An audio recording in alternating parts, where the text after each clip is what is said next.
பங்குனி மாதம் 2025 மார்ச் 14 முதல் ஏப்ரல் 13 வரை கன்னி ராசிக்காரர்களுக்கு முக்கியமான மாற்றங்களை கொண்டு வருகிறது. இந்த காலப்பகுதியில் சூரியன் மற்றும் சனி ஆகிய கிரகங்கள் உங்கள் 7ஆம் வீட்டில் கணவன் மனைவி கூட்டாளிகள் சேர்ந்து சஞ்சரிக்கின்றன. வேலை மற்றும் தொழில்: இந்த மாதத்தில் பணியிடத்தில் சக ஊழியர்களால் பிரச்சனைகள் ஏற்படலாம். உங்கள் வேலை தொழில் தொடர்பாக நிறைய போராட்டங்களை எதிர்கொள்ள வேண்டியிருக்கும்.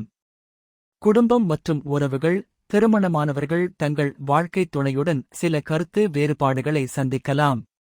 குடும்ப உறவுகளை அனுசரித்து செல்லுவது முக்கியம். நிதிநிலை: இந்த மாதத்தில் செலவுகள் அதிகரிக்கலாம், நிதி இழப்புகள் ஏற்படலாம். பண விஷயங்களில் கூடுதல் கவனத்துடன் செயல்படுவது அவசியம். ஆரோக்கியம்: உடல் நலத்தில் சிறப்பு கவனம் செலுத்தவும். மன அழுத்தம் மற்றும் உடல் சோர்வு ஏற்படாமல் இருக்க ஆரோக்கியமான வாழ்க்கை முறையை பின்பற்றவும். பொதுவான அறிவுரைகள்: இந்த மாதத்தில் பொறுமை, நிதானம் மற்றும் அனுசரணை முக்கியம். புதிய முயற்சிகளை தொடங்குவதற்கு இது சிறந்த காலம் அல்ல, முன்னோர்களின் அறிவுரைகளை கேட்டு செயல்படுவது நல்லது.